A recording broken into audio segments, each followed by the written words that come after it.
Estou aqui no Instituto Bíblico Bereia, Seminário Teológico em Nova Iguaçu. Daqui a pouco vamos ter algumas aulas e aproveito este momento para fazer algumas análises a respeito do Novo Testamento.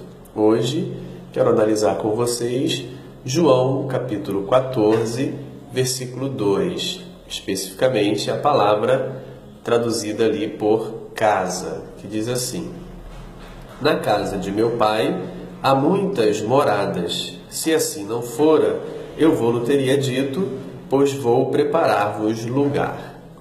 É muito comum que, ao ler este versículo, sejamos conduzidos a entender que a palavra casa significa um prédio, uma mansão ou um conjunto habitacional. E aí a gente também entenda que o Senhor Jesus estava dizendo que ele vai, prometendo ir para o céu, preparar uma casa, uma mansão. E quando ele preparar esta mansão, quando essas casas ficarem prontas, ele então voltaria e nos levaria. Basicamente é assim, na maioria das vezes, que é entendido esse versículo. No entanto, a palavra casa é a tradução da palavra grega oikia. E no Evangelho de João existe uma maneira, uma metodologia muito interessante. O autor utiliza, às vezes, palavras sinônimas ou parecidas para expressar conceitos distintos. Não apenas esta, oikia, que no Evangelho de João vai significar família, casa no sentido abstrato, comunidade, até a igreja, e oikos, que significa, no Evangelho de João, prédio, construção de alvenaria. Não apenas essas duas palavras, mas também muitas outras são utilizadas no Evangelho de João com o objetivo de expressar conceitos distintos, mesmo sendo palavras sinônimas ou parecidas. Mas nesta oportunidade quero tratar deste assunto.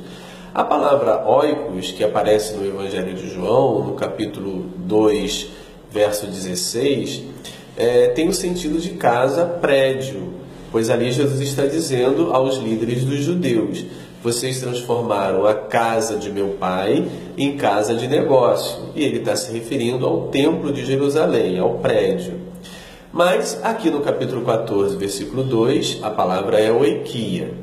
No capítulo 4, verso 53, na narrativa do oficial do rei, que vai a Jesus pedir para que ele cure o seu escravo, ao constatar a cura do seu escravo, o narrador, diz que creu ele e toda a sua casa. A palavra casa ali é oikia, a mesma palavra de 14, verso 2. E está claro que não está significando prédio ou construção civil, mas sim a sua família. Quem crê é a sua família, é o clã que ele lidera. Então, tanto no capítulo 2, verso 16, quanto no capítulo 4, 53, é claro para qualquer leitor entender que numa ele está se referindo a prédio e na outra está se referindo à família. Mas essa clareza não está, por exemplo, no capítulo 14, verso 2, nem também no capítulo 12, verso 3, onde Maria derrama o perfume sobre os pés de Jesus e esse perfume, essa fragrância, enche toda a casa. A palavra casa ali não é oikos, prédio, e sim oikia, que tem o sentido no Evangelho de João de família. Ou seja, o narrador está dizendo, o evangelista está dizendo, que a ação de Maria, ao derramar o perfume que representa o amor, contagia toda a comunidade, toda a família. A fragrância, que significa o contágio do amor praticado por ela, toma conta de toda a comunidade. No capítulo 14, verso 2, também não está claro, daí muitas pessoas entenderem que Jesus foi construir no céu um monte de casas de alvenaria. No entanto, não é isso que ele disse. Quando ele disse, na casa de meu pai há lugar para todos, ele está falando desta comunidade, desta família, desta igreja, deste novo povo de Deus que ele vai construir, que ele vai estabelecer. E em que momento foi estabelecido? Em que momento ele estabeleceu, ele construiu essa família de Deus que tem lugar para todos? Foi na cruz. Quando ele se entrega na cruz, quando ele morre na cruz, ele constitui um novo povo de Deus que tem lugar para todos. E ao terminar esta construção, ao consumar esta obra, ele disse: voltarei. E, de fato, voltou. Porque essa volta, no capítulo 14 de João, não se refere à parousia, à vinda escatológica, à promessa da sua vinda futura.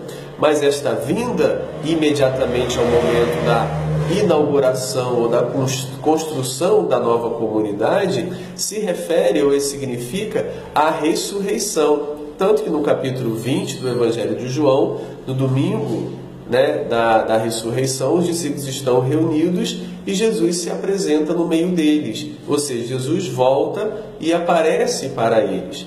Mas no mesmo capítulo 14, se lermos o contexto, se lermos mais do que o verso 2, se lermos até o verso 23, nós vamos perceber que esta volta não se refere à vinda final, e sim à ressurreição. Por exemplo, ele vai dizer no capítulo 14, no verso 18 e 19: não vos deixarei órfãos, voltarei para vós outros. Quando? Veja o 19: ainda por um pouco, e o mundo não me verá mais. Vós, porém, me vereis. Ou seja, ainda por um pouco, o mundo não me verá mais. Por quê? Porque ele vai morrer. E quando ele morrer, o mundo não vai vê-lo mais. Mas olha o que ele diz: mas vós, porém, me vereis. Ou seja, os discípulos o verão, o mundo não. Os discípulos o verão quando? Quando ele ressuscitar, ele vai voltar para a igreja, voltar para os discípulos e estará com os discípulos, como ele disse lá no início do capítulo 14, para que onde eu estou, verbo no presente, estejais vós também. E isso ele já antecipou no capítulo 12, verso 26, onde ele disse: se alguém me serve, siga-me, e onde eu estou, ali estará também o meu servo, e se alguém me servir, o Pai o honrará. Ou seja, onde eu estou, ali estará também o meu servo. Ele não está se referindo ao céu, mas está se referindo à sua presença na comunidade cristã, à sua presença entre os discípulos, na nova família que ele formou na cruz. E se continuarmos lendo o capítulo 14, vamos observar nos versos 22 e 23 o seguinte: disse-lhe Judas, não Iscariote: de onde procede, Senhor, que estás para manifestar-se a nós e não ao mundo? Ou seja, a pergunta de Judas: como é que história é essa? Você está dizendo que vai se manifestar a nós e não vai se manifestar ao mundo? Quando você vai manifestar-se a nós? A resposta é: a partir da ressurreição, Jesus manifesta-se aos seus discípulos. Mas Judas não entende isso porque ele foi educado desde a infância a crer que quando o Messias viesse, ele se manifestaria ao mundo. No entanto, Jesus está dizendo que não, que ele vai se manifestar aos seus discípulos. Olha o verso 23. Respondeu Jesus: se alguém me ama, guardará a minha palavra, e meu Pai o amará, e viremos para ele, e faremos nele morada. Ou seja, viremos quando? No dia escatológico, na parousia, no dia final? Não. Viremos agora, a partir da ressurreição. Daquele que crê e guardar os seus mandamentos, recebe a morada, se torna a morada do Pai e do Filho, pois ele disse: viremos. Viremos de onde? Viremos do céu. E iremos para onde? Para a vida daquele que crê e segue os seus ensinamentos, ou seja, para a vida da comunidade. Observe que, tanto no português quanto no grego, é a mesma palavra moradia. Vou na casa de meu pai a muitas moradas. E olha o que ele diz no verso 23. E faremos nele morada. Ou seja, onde são as moradas? Onde é a morada? A morada que ele disse que é lugar para todos. A morada que ele disse que ele e o Pai farão